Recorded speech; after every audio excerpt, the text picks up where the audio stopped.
Hello, my name is Max Tew and I am a trans man. This is my 3 months on T video. You'll notice that there was not a 2 months on T video. I was having some technical difficulties and couldn't get it done in time. So I'm gonna wrap months 2 and 3 into this video. I feel like there's a ton of stuff to cover from months 2 and 3. I'll start with physical, work my way down the body from top to bottom, and then we'll touch on emotional stuff.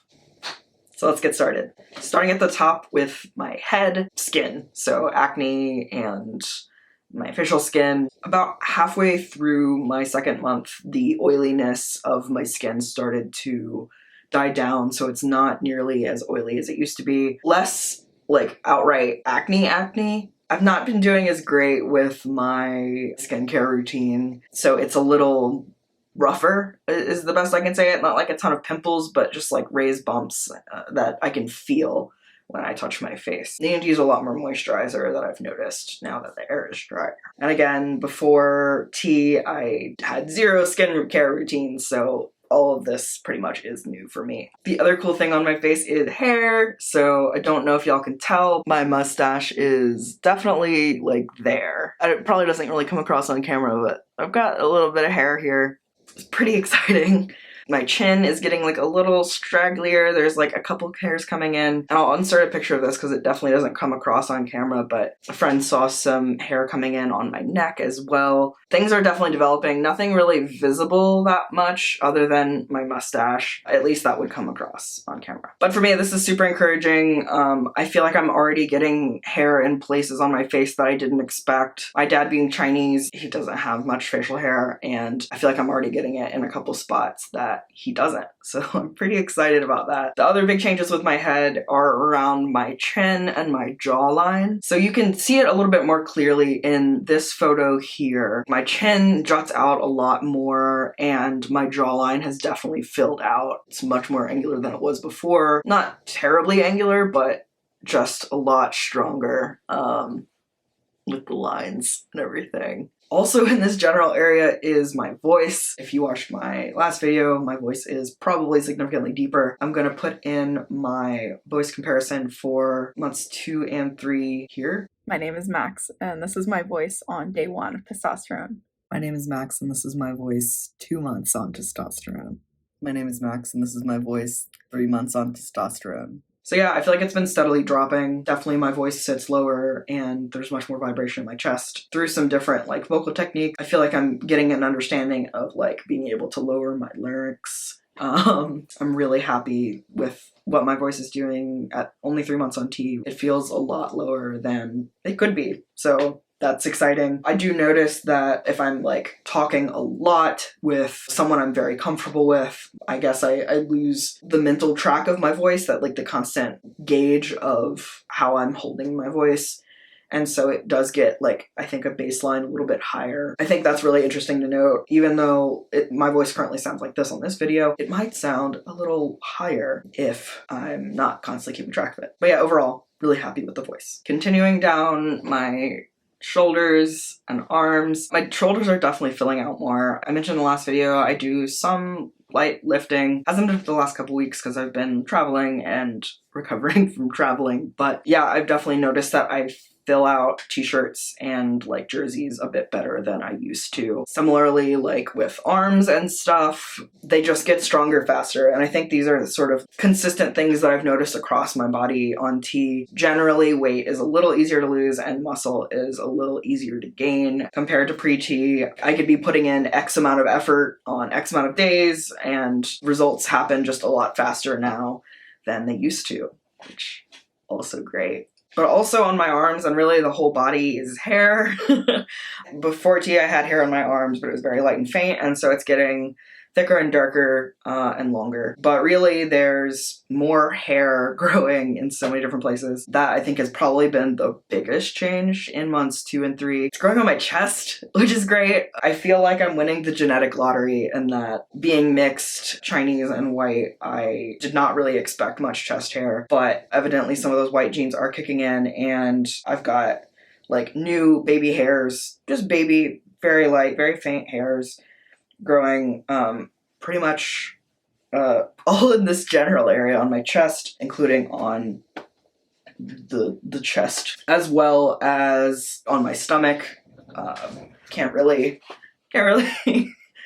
show you. It's like all across the lower end of my stomach, and then I've got sort of like the happy trail going down, which again is very light, very faint baby hairs. But the fact that they're there this early on, I feel really excited about. It's just really encouraging to see it happen, see T in action, and my body doing more masculinizing things. Similarly with hair, I didn't have any hair on my thighs pre-T, and now I do. When it first started coming in, of course, like baby hairs right after I think the first month, and then now I can actually see it without like getting my thigh this close to my face. So that continues to develop and I'm really excited about it. Also in terms of leg hair, when I was younger, I wore skinny jeans that evidently were so tight that they like rubbed off all of the ability to grow hair on this like one strip on my shin on each leg. Now that I'm on T, actually there is hair growing back in that little spot, so it's like weirdly long on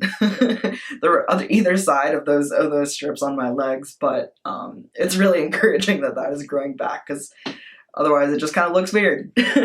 So I'm looking forward to that like shin hair being more consistent soon. As I work my way down the body, bottom growth. In my last video, I mentioned that it hurt a hell of a lot.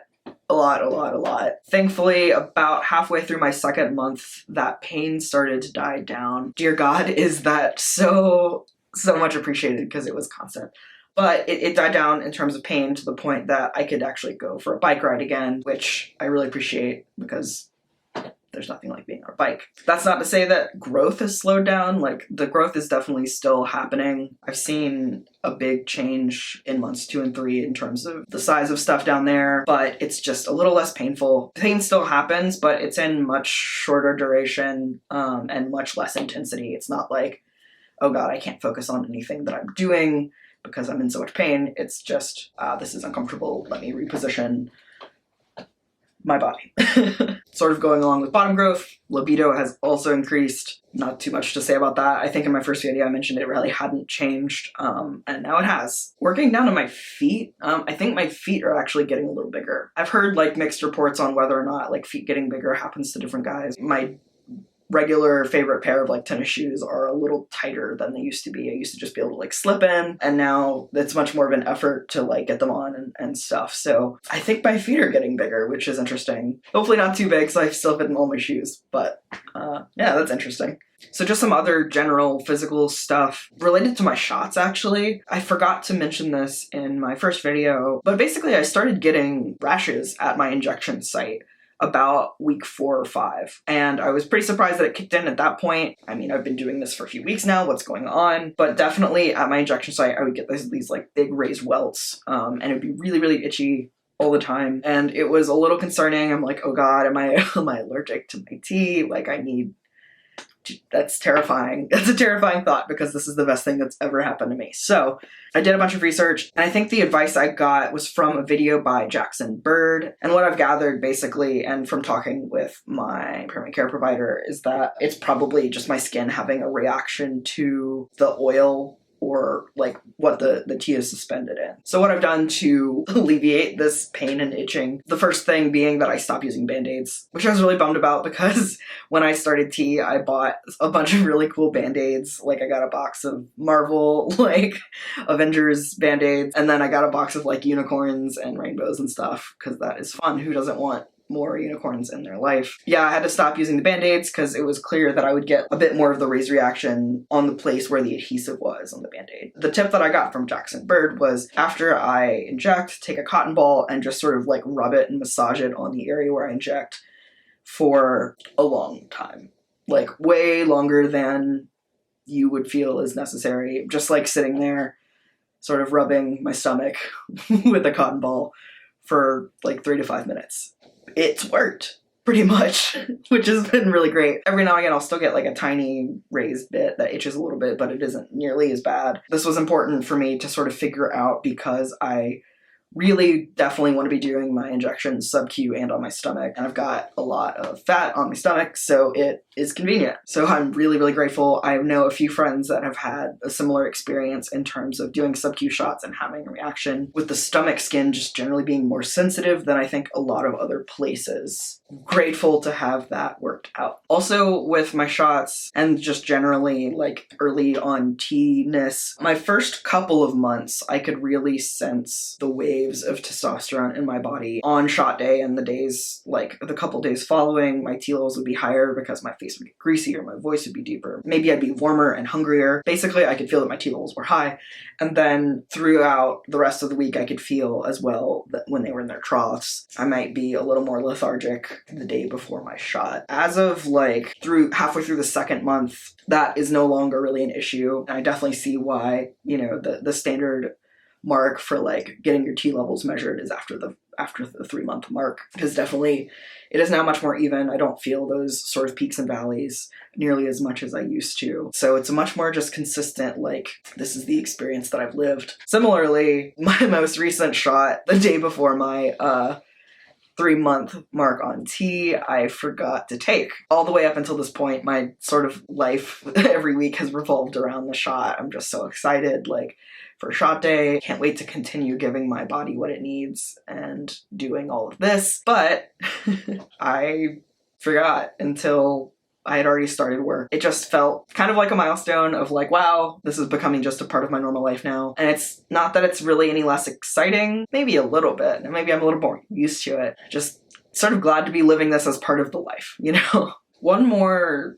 physical transition thing that isn't necessarily related to being on T, but I felt was worthy to document, is around binding. I think by the time I started T, I was already binding pretty much every day. What happened is that I realized I developed a real dependence on it in a way that wasn't good for my body physically. When I'm able to bind, everything feels right. You know, I've had chest dysphoria since puberty. Finally, I feel okay when I'm able to bind. The emotional effects are unreal in terms of how good it feels for me personally. However, because I sort of developed a dependence on it, I didn't want to be seen by other people without binding. I didn't want to go out in public if I wasn't binding. Even if I was at work, just sitting here in this chair at home, potentially going to be on video calls with people, I didn't want to not be binding so that like my mind can be clear. And what if I get on a video call and someone sees my chest? That took its toll. What went from a maximum of 5 to 8 hours a day binding, being very strict taking it off, turned into 12 hours days. I would bind through the weekends too, because I'd be seeing more people, and that really took its toll on my body. When they talk about safely binding, they are not messing around. I had binders that fit me. I felt like I was, you know, doing the safe thing. I wasn't using anything that, you know, is generally discouraged, but yeah, it hurt a lot. The pain would start and I would kind of notice it but not want to acknowledge it. It got to the point where I had to acknowledge it. I had to cancel plans because my body hurt so much that I knew I needed to take a break, and I didn't want to be in front of people binding or not binding. Unfortunately, like that break, like a day break wasn't enough. 2 days wasn't enough. It turned out like that I was consistently having pain for 2 weeks after the last time I had worn a binder. And that felt very real. That was a very real signal that my body was not happy. I have a really big chest, and I don't think that it was feasible to be binding nearly as much as I was. Frankly, I don't know if at all. The way I've kind of thought about it now is that I can't bind. I'm not binding right now. I have shifted to like more sports, like soft sports bras, so that my chest isn't as pronounced and dysphoria isn't as bad. But yeah, I had to make the choice for my body. That was important. And I hope that if anybody's watching this and does bind or is thinking about binding, take those time recommendations really seriously. If you're a bigger person like I am, with a very big chest like I have, maybe be even more conservative than people typically recommend in terms of that 8-hour limit. Take a lot of breaks, because my body hurts. It hurts thinking about it, honestly, and I haven't bounced since. So I hope that this can be useful for someone out there. So moving on to emotional things, I did just mention my chest dysphoria. Dysphoria in general has been a really interesting transformation in months 2 and 3. In my last video at the end of month 1, I wasn't feeling nearly as much dysphoria as I had pre-T, of course. Now that like some things are changing to be in line with the way they should be, and I'm not dysphoric about X, Y, or Z, different things are giving me dysphoria. My hands are actively changing. They are getting bigger to the point that when I wash my hands, they feel different. It feels a little wider. I'm looking forward to them continuing to change for sure. I think the biggest thing to note for me with dysphoria over the last couple months, I mentioned that I went traveling recently. The experience of needing to be seen by a lot of people, not binding, getting dead named and misgendered just constantly really, really messed with my head and made dysphoria come back in a way that was really awful. As you can imagine, that really takes a toll on your brain and your mental health. The week following that trip, I have been feeling less good about myself, and it's sort of taken some time to do affirming things and just get back in my body and being myself. I've needed to really help alleviate that. So on the whole, I feel like there's probably more dysphoria than the last video, but there's also more euphoria. I mean, like listening to my voice is really great.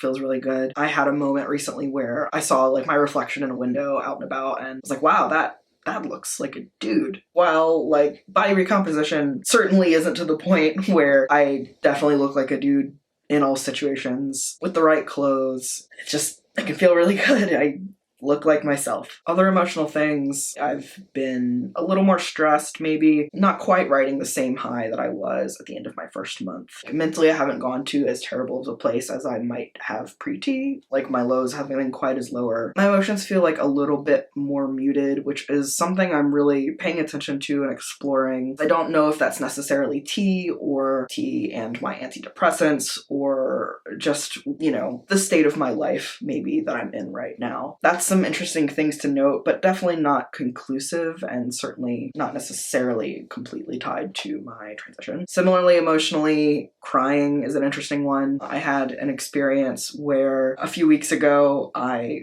was really sad and theoretically crying. My body was going through all the emotions, my brain was right there. I felt like I was crying, but no tears came. And this is definitely something I've heard of from other guys too. It was just a very strange sensation to be right there fully crying, but with no tears at all. Like they would not come. I could not summon them at all. However, I still can cry in the most stereotypical way possible. I was watching like an Avengers movie. I really love the MCU and they got to me and, tears came just like they would normally pre-T. And sports still make me cry, so that's all still there. I'm still the same human being. That was just like a very weird sensation to experience. I feel like maybe I get a little less frequently to the point of crying, at least emotionally crying. I mean, life is better, so I think that's a factor. Thankfully, I can still cry at all the normal shit, movies and TV and sports. But yeah, I think that pretty much does it for my months 2 and 3 video. I'm really excited to keep doing this. Really excited to see the changes, especially when I do like before and afters. While I can feel